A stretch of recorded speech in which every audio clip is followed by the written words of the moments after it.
안녕하세요. 오늘 TCK라는 아주 흥미로운 반도체 부품 회사를 한번 깊게 들여다보려고 합니다. 이 기업의 재무 상태를 속속들이 파헤쳐 보겠습니다. 자, 상상 한번 해보세요.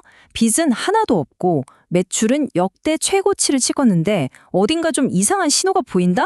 이게 바로 오늘 이야기의 핵심입니다.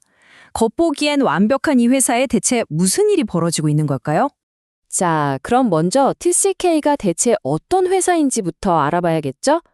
반도체 산업에서 정말 중요한 역할을 하는 곳입니다. 쉽게 말해서 반도체 만들 때 꼭 필요한 아주 정밀하고 중요한 부품을 만드는 회사예요. 그것도 우리나라에서 최초로 이걸 국산화하는 데 성공한 기술력이 어마어마한 곳이죠. 이런 독보적인 기술력 덕분에 실적을 보면 정말 입이 떡 벌어집니다. 작년에만 매출이 3천억 원을 넘기면서 사상 최고치를 찍었어요. 와, 겉으로 보기엔 정말 모든 게 완벽하죠? 자, 그럼 이 동전의 밝은 면, TCK가 얼마나 탄탄한 회사인지 그 재무 구조부터 한번 까보겠습니다. 정말 누구도 넘보기 힘든 재무적 강점을 가지고 있거든요. 보이시죠? 숫자 0. 이게 뭘 의미하냐면요. TCK는 은행에서 빌린 돈이 단 한 푼도 없다는 뜻입니다. 요즘 같은 고금리 시대에 이자 부담이 제로라니 정말 대단하죠? 두 번째, 이 숫자는 더 놀랍습니다. 무려 926.5%. 이게 유동 비율이라는 건데 복잡하게 생각할 것 없이 회사가 망할 가능성, 그러니까 단기적으로 현금이 부족해서 위험해질 가능성이 거의 없다고 보시면 됩니다. 거의 제로에 가까워요. 그리고 세 번째 강점, 영업이익률이 27.8%예요. 이게 얼마나 높은 거냐면 10,000원짜리 물건 하나 팔면 2,780원이 남는다는 얘기거든요. 장사를 엄청 잘하고 있다는 뜻이죠. 정리해볼까요? 빚 없죠. 현금 넘쳐나죠. 장사 잘해서 이익률 높죠. 거기다가 앞으로 투자의 실탄, 그러니까 현금 속 자산만 5천억 원 넘게 쌓아뒀습니다. 이 정도면 거의 철옹성이라고 불러도 되겠죠? 그런데 말이죠. 이 완벽해 보이는 요새에 사실은 금이 가고 있었습니다. 자, 이제부터가 진짜 이야기입니다. 그 숨겨진 균열을 한번 들여다보시죠. 바로 이겁니다. 이게 TCK의 가장 큰 미스터리예요. 장부상으로는 이익이 4%나 늘었어요. 그런데 정작 회사 금고로 들어온 실제 현금은 오히려 27%가 넘게 줄어들었다? 이상하죠. 돈은 벌었다는데 손에 쥔 현금은 왜 줄었을까요? 이런 불일치는 뭔가 문제가 있다는 아주 중요한 신호일 수 있습니다.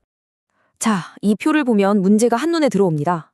맨 위에 매출액, 이건 9.3% 늘어서 아주 좋아요. 그런데 밑으로 좀 내려와 보세요. 영업이익도 조금 늘었지만 결국 최종적으로 주주들한테 돌아가는 당기순이익은 오히려 2.9% 줄었고요. 그리고 제일 심각한 건 이겁니다. 영업활동 현금 흐름, 무려 27.3%나 곤두박질 쳤어요. 열심히 장사했는데 그 온기가 곳간까지는 전혀 전달되지 않고 있는 거죠. 아니, 도대체 왜 이런 일이 벌어진 걸까요? 몇 가지 이유가 있습니다. 첫째, 물건은 팔았는데 아직 돈을 못 받은 외상값, 즉 매출 채권이 늘어난 게 큽니다. 그리고 세금도 더 많이 냈고요. 근데 더 큰 문제는요. 안 팔리고 창고에 쌓여있는 재고가 무려 851억 원어치나 된다는 겁니다. 이 돈이 전부 묶여있는 거죠.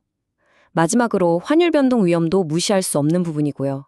자, 그럼 TCK는 앞으로 어떻게 될까요? 지금 TCK는 정말 중요한 기로에 서 있습니다. 엄청난 기회가 있는 반면 아주 위험한 위험 요인도 동시에 존재하거든요. 먼저 좋은 쪽부터 볼까요? 기회 요인들입니다.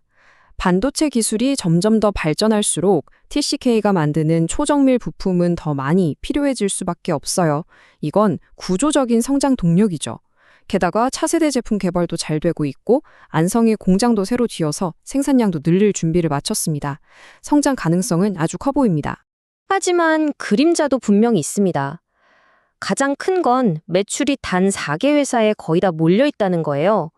이 중 한 곳이라도 거래가 끊기면 타격이 크겠죠. 그리고 환율 위험을 막기 위해 가입한 파생 상품이 오히려 독이 될 수도 있고요. 마지막으로 핵심 기술에 대한 로열티를 최대 주주에게 계속 내야 하는 구조도 장기적으로는 부담이 될 수 있습니다. 자, 그럼 투자자 입장에서 우리는 앞으로 뭘 봐야 할까요? 마지막으로 TCK의 미래를 예측해 볼 수 있는 핵심 체크리스트, 투자 대시보드를 보여드리겠습니다. 앞으로 TCK를 보실 땐 딱 이 5가지만 기억하시면 됩니다. 첫째, 핵심 제품의 매출이 계속 잘 나오는지. 둘째, 27%라는 엄청난 이익률을 계속 지켜낼 수 있는지. 셋째, 이게 제일 중요하죠. 곤두박질 쳤던 현금 흐름이 다시 회복되는지. 넷째, 창고에 쌓인 851억 원어치 재고가 팔려 나가는지. 그리고 마지막으로 세금이나 다른 비용들을 잘 관리해서 최종 이익을 다시 플러스로 돌릴 수 있는지. 이 5가지가 TCK의 미래 방향을 알려줄 겁니다. 결론적으로 TCK는 겉보기엔 정말 탄탄한 요새지만 그 기초에는 분명 균열이 보입니다. 과연 앞으로의 성장이 이 균열을 단단하게 메워줄까요? 아니면 여러 압박 속에서 이 균열이 점점 더 벌어지게 될까요? 그 답은 앞으로 우리가 함께 지켜봐야 할 것 같습니다.